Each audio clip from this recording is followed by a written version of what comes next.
दोस्तों, सबसे पहले सब्सक्राइब करें, नोटिफिकेशन बेल दबाएं और सबसे पहले वाली ऑप्शन ऑल करें, जिससे हमारी आने वाली नई वीडियो की नोटिफिकेशन आपको फ़ौरन मिल जाएगी। जय श्री राम भक्तों। दोस्तों, ये कथा जीवन के सत्य पर आधारित है कि अपने साथ कैसा हो सकता है जीवन में। कथा को गौर से सुनिएगा और अपनी राय कमेंट के रूप में अवश्य दीजिएगा। कथा को शेयर जरूर करिएगा। आज की कथा है एक साधु और नेताजी को उनके परिवार द्वारा मिला धोखा। आइए कथा श्रवण करें। एक साधु महात्मा से एक नेता ने पूछा कि वे चाहते हैं कि उनकी मृत्यु के बाद भी उनके परिवार का भविष्य व्यवस्थित रहे। साधु ने मुस्कुराते हुए कहा कि व्यक्ति केवल सोच सकता है, प्रयास कर सकता है, लेकिन अंतिम निर्णय और परिणाम तो ईश्वर और भाग्य के हाथ होता है। तुम स्वयं अपना भविष्य नहीं जानते और दूसरों के भविष्य की चिंता कर रहे हो। इस दुनिया में जब तक व्यक्ति जीवित है, बात तब कुछ और होती है और उसकी आंखें मुंद जाने के बाद कुछ और हो जाती है। यदि तुम इसका अनुभव करना चाहते हो तो कर सकते हो और लोगों को यह विश्वास दिला दो कि तुम्हारी मृत्यु हो गई है। नेताजी ने साधु की बात मानकर एक दिन नाव पर बैठकर नदी पार करते समय बीच में ही नदी में छलांग लगा दी। वे भीतर ही भीतर तैरकर चुपचाप इस प्रकार उस पार हो गए कि लोगों को लगा कि नेताजी नदी में डूबकर मर गए हैं। यह खबर सभी जगह फैल गई।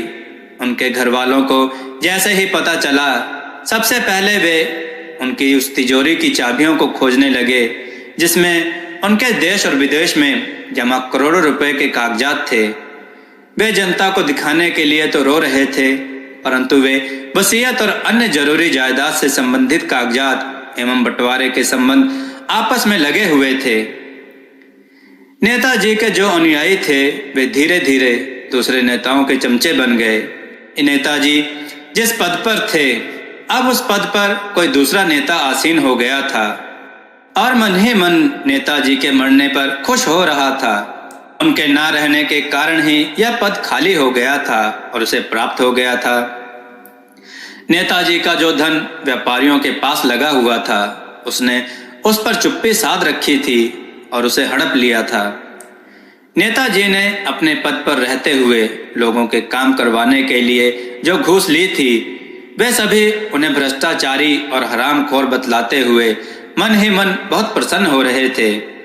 इस प्रकार किसी को भी ना ही उनकी मृत्यु का दुख था और ना ही कोई उनका अभाव महसूस कर रहा था। नेताजी चुपचाप वेश बदलकर जीवन का सत्य देख रहे थे। इससे उनकी आत्मा को बड़ा कष्ट हुआ और उनका हृदय परिवर्तन हो गया। वे साधु के पास पहुंचे और उनके चरण छूकर बोले कि मुझे जीवन की वास्तविकता का अनुभव हो गया है। अब मुझे अपने परिवार, मित्रों तथा कथित शुभचिंतकों व हितैषियों की वास्तविकता मालूम हो गई है। अब मुझे संसार में काम, क्रोध, लोभ, मोह एवं माया से विरक्ति हो गई है। इतना कहकर वे अनजाने गंतव्य की ओर प्रस्थान कर गए एवं वापस उस शहर में कभी नहीं आए। दोस्तों, साधु ने उन्हें समझा दिया था कि जीवन में मृत्यु के उपरांत सृजनात्मक एवं रचनात्मक कार्य जो मानव जनहित में करता है वही याद रखे जाते हैं। उसका स्वयं का अस्तित्व मृत्यु के बाद ही समाप्त हो जाता है। सिर्फ अच्छे कर्मों से ही उनका नाम स्मृति में रहता है। दोस्तों, आपको यह कथा कैसी लगी? अपने विचार और सुझाव कमेंट में जरूर दें।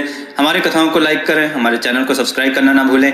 हमारी कथाओं को शेयर जरूर करें जिससे लोगों को अच्छा ज्ञान प्राप्त हो। जय श्री राम भक्तों।